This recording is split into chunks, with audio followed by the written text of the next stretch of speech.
Alright guys, welcome back. Today we are doing an episode all about crankbait. So I am using the BX Brat, so that is the Balsa Extreme in the Blue Ghost. And yeah, first couple casts here, and I just got a little largemouth. Nice way to start off the episode. So yeah, today we're going to be talking about crankbaits, all about crankbaits, where I like to fish them, how I like to fish them, and this is a perfect example. Like I said, I'm using the BX Brat. Here's one. All right.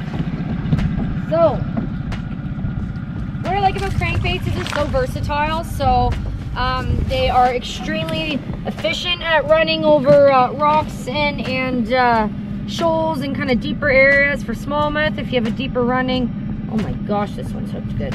If you have a deeper running crankbait, or if you have something shallower like this, like a 6-footer, you can kind of just skim over the top of the weed bed here where all the bass are schooled up. Oh my gosh. And yeah, so what I like about a crankbait is you can run it over rocks and shoals. It can kind of bounce along that bottom and catch smallmouth in different deeper depths with a bigger bill. Or you can run one like mine, a little bit smaller profile with a smaller bill running around 6 feet, and you can kind of just stay on top of that weed bed and they'll come up and smash it when it's doing that slow roll. So let's try to get another one here. Oh, there's one. Yeah, I absolutely, oh, that's a bigger fish now. Yeah, so a crankbait is actually my #1 choice when I first start fishing bass, because like I said, it's so versatile. You can speed it up, get it down a little bit deeper for the ones that are holding bottom a little bit more. Slow it down to have it float, and use it even as a top water. If you know, you know. So yeah, look at this. A lot nicer of a fish here. Check that out. Absolutely beautiful. Get screen grab that. And beautiful. So absolutely annihilated it. Nice. Let's let this baby go once. Okay. There she goes. Wonderful. The only thing that's not wonderful, I also forgot a hair tie, so I'm a mess. But let's keep going. This is great. Oh, right beside the boat here. I was just talking to Daryl and I wasn't paying attention, and I just had my boat, or had my bait floating. So I was just talking to Daryl. I wasn't paying attention. We didn't have the cameras rolling, and my bait was just floating beside the boat. We're kind of in a weed bed just off the shore here, and around 8 feet. And this bass just came right up to the top and just smashed this crank. Like I said, Blue Ghost definitely was not a ghost to this fish, because it's saw loud and clear. Cool. So that is that. That is this is the way to do it today. This is the way to catch fish. So like I said, good thing about a crankbait is with these balsa crankbaits is they float. So you're able to kind of take more risks with your casts, and you're able to cast over some logs and some rocks that typically if you had any other jerk bait or anything else hard body, you get really hung up because that bait always is diving. But with it being a floating bait, you're able to slow down and have it rise up, so you can kind of walk it over that snaggy structure. So I'm going to give you guys an example of what I was talking about earlier, how a crankbait's awesome because you're able to use a hard body bait in a situation where typically you get so hung up. So, okay, I cast over this tree. Any normal diving, hard body sinking bait, the more you crank it, the deeper it goes, right? But with this BX Brat, it floats, you see. So when I start to get over, okay, this bass, don't hit me and mess up my demo. See, when I start to get over these branches and things, I can just literally slow my cast, let it float up to the surface, and just walk it right over that snaggy structure, and then continue with my retrieve. So I'll show you here. I can take a lot more risks with this bait. So cast it out here. I can feel it bounce along the tip of those rocks. So what we're gonna do, let it float up. See that bait floated up there? I'm just gonna let him come right up over top of that branch and then come right back down.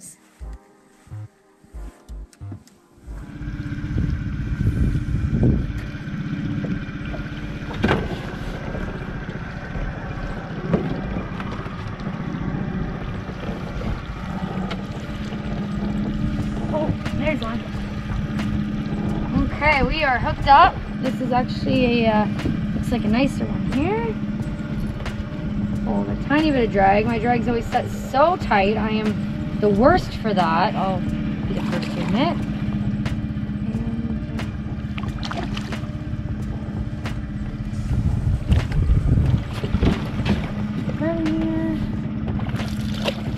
Land this little sucker. Yeah, this one's a little nicer. Check that out. I love a crankbait because you can throw it into the shoreline. You can access those spots that are holding fish without doing it so slow with the soft plastic. Like you're able to search proficiently with speed. That's what we like.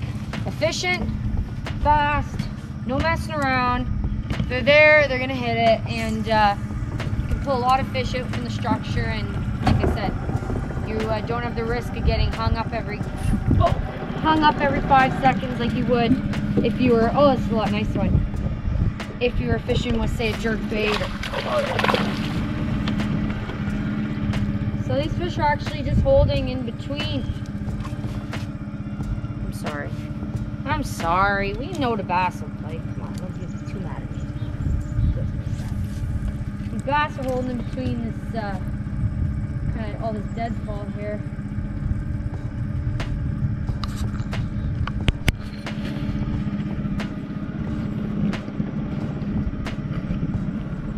So with crankbait retrieval, it's kind of all up to the fish how they're feeling, but start with a really nice slow retrieve. The bait will do a nice slow roll. The way bait's designed is that it's weight forward, so you can see the hooks are going to be kicking out the back. So anytime you're bringing your bait through any rocks or any structure, the first thing to make contact is going to be the lip and the head of the bait rather than the hooks. So it will bounce you off that stuff rather than pulling you right into it. So and like I said, the BX Brat, they float, so you can take a quick pause and let it float up a tiny bit. Sometimes the fish like to hit it on the pause, but I prefer just a pretty consistent slow retrieve.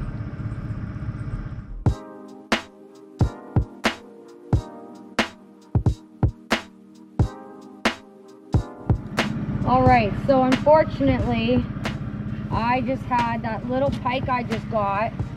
Another reason I don't like those little pike, it serrated my fluorocarbon, and I hooked up on a nice bass, and it stole my crankbait, and now it's jumping all over the place. I can hear the rattling. It's trying to throw it up. Oh, it's a nice one. It's trying to throw it out, so yeah, that's kind of a pain in the butt, and that kind of sucks, but that's on life. So here's a nicer bass for sure. Check that out. Oh yeah, that is definitely a nicer bass for sure. Check that out. That is a beautiful bass. Really long, not as fat. Look at the damage on its dorsal. What dorsal? Absolutely gorgeous. Awesome. Crankbait fishing, baby. That's it. Okay. Oh, sassy girl, back she goes. Great. Whew. I really want to catch that bass that has my other Blue Ghost crankbait in it, because I'm not leaving without it. So either he spits it or I go swimming for it. Actually, you might see it floating over there, to be honest.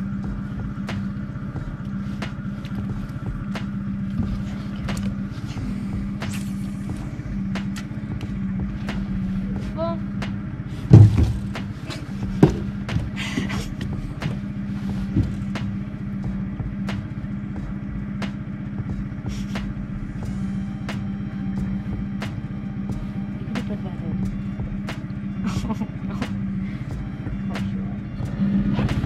so as soon as Daryl turned the camera off, I thought it was a bass, but it's actually a pike. Jumped out of the water, and I heard my crankbait rattling. So I got a smallie now, but honestly, I feel that getting this back might happen. This pike wants it out. Oh, don't jump, don't jump. Sassy girl. Alrighty. There's another smallie chasing this one here. There's another largemouth chasing it too. There's a plethora of bass chasing this. They all want the Blue Ghost crankbait. Okay, let's get this fish in because I want to catch these other ones. Alright. Smallmouth, largemouth, pike so far on this crankbait. Oh my gosh. Oh, I just got hooked in me finger. Okay. Pliers. Can do this. There we go. I have pliers, but check that out. Wonderful, wonderful. And there's about 5 or 6 other bass chasing it, so let's go get them. Smallmouth on the same crankbait. We caught the bass and the pike. Well, not on the same one, same color, exact same one, but the duplicate because the OG is still in a pike smoke and it just jumped again. So hopefully it kicks it out soon. I'm not leaving until I get my crankbait.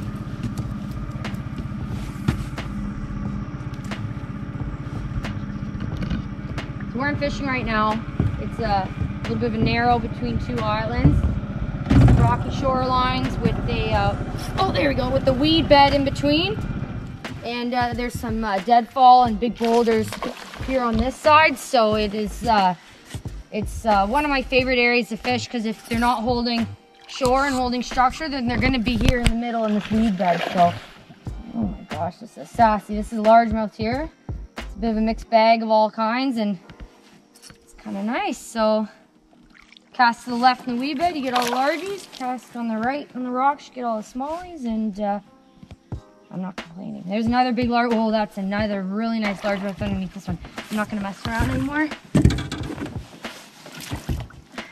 You can always anticipate you'll do a kick or two before you grab them, so don't. Every time I go to lip a fish that's full of trebles like this, I never just go in and grab it. I'll let it kick or grab it by the stomach first before I remove those hooks. So I've been hooked too many times. Beautiful crankbait fishing. Get the release. Not much release. It kind of went right down. But cool. This is the best night of bass fishing I've had. And thanks a lot, Rapala, for sending me some new crankbaits because the pike love them just as much as I do. So by the end of the season, you can start to get a little low. So, you ever see anybody figure eight a crankbait?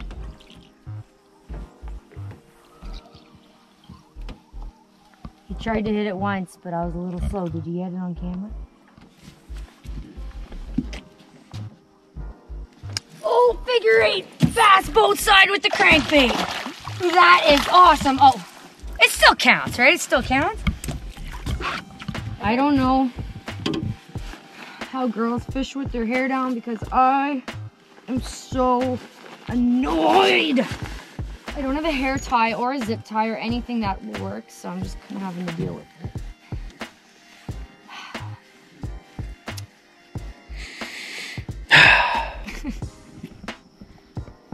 So I've switched now to the 3-foot BX Brat, same color, the Blue Ghost. And the reason being is we have some weeds that rise really, really close to the surface here. So the 3-footer is just perfect. It's a slow retrieve to stay right on top of those without. Balloons are just interrupting me. Crazy, so rude. But yeah, so it's a good depth to skim over the top of this weed bed here. There's a bass right there. You can see him swimming. There's a bass right there on my line. You can see him swimming. So, not a largemouth. He's just hiding under the cedar here that's just nicely growing right over the water, providing a great habitat for largemouth to sit underneath and wait for spider bugs and other things to fall off and eat them. Let's check it out. He's not ready yet. Sorry, he's not ready yet. I thought he was ready, but he's not. It's a sassy little one. Jeez Louise. Okay, now.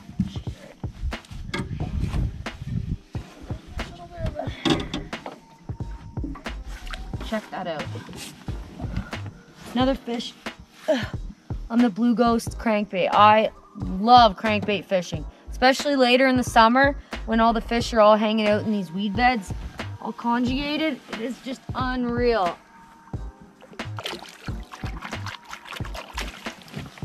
Cool. See if we can get another one before it's starting to get a little late.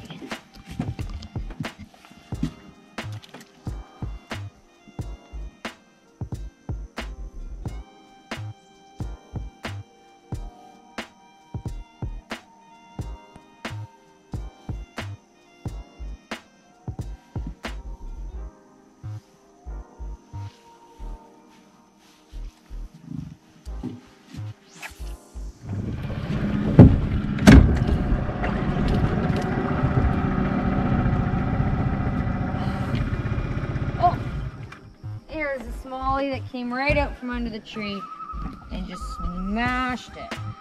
Absolutely didn't even think about it. Perfect. I love when that happens. Admittedly, I did a cast that was literally right in the tree. And I jiggled it out, and as soon as it hit the water and I reeled in the slack and went to go move it after it sat there still for a sec, this fish just absolutely blew up on this crankbait. So we don't mind that, do we, folks? So, okay. This is definitely a sassy girl. Alright, try to get this fish out of here without getting hooked myself. Okay. Nice belly for me to grip onto. Wonderful. Nice fat, little chunky. And yeah, that's all. Perfect. See if we can get another one. Normally we can get, I would say, anywhere from 10 to 30 bass out of the same tree. Like there's a few big trees here that we can get pretty consistent numbers out of, but it's getting kind of late now, so we're gonna see what we can do.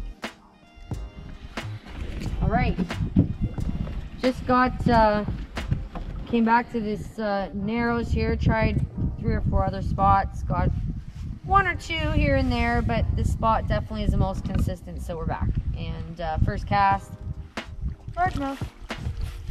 So we're really hoping I can get my crankbait back, but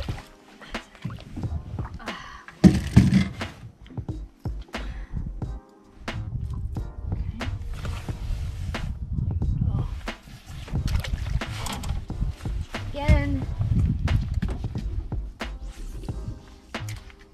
Oh, that was a lucky cast. Got her in the pine. I was getting the weeds off and I tricked Darryl because it looked like I was setting the hook, and then that was a good time. Good timing. What do we got on here? A smallie. Very saucy smallie too.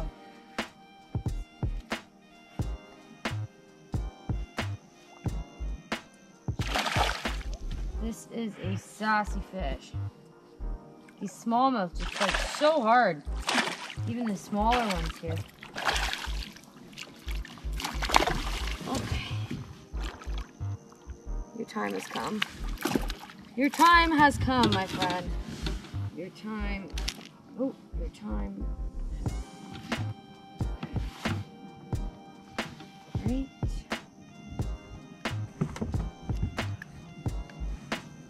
These VMC hooks are so sharp that you can literally just like unhook with your fingers. You can just slide them right out, so that's perfect. Okay. Try to get one more nice one before it's starting to get a little dark, so we'll try to get one more before we transfer to walleye.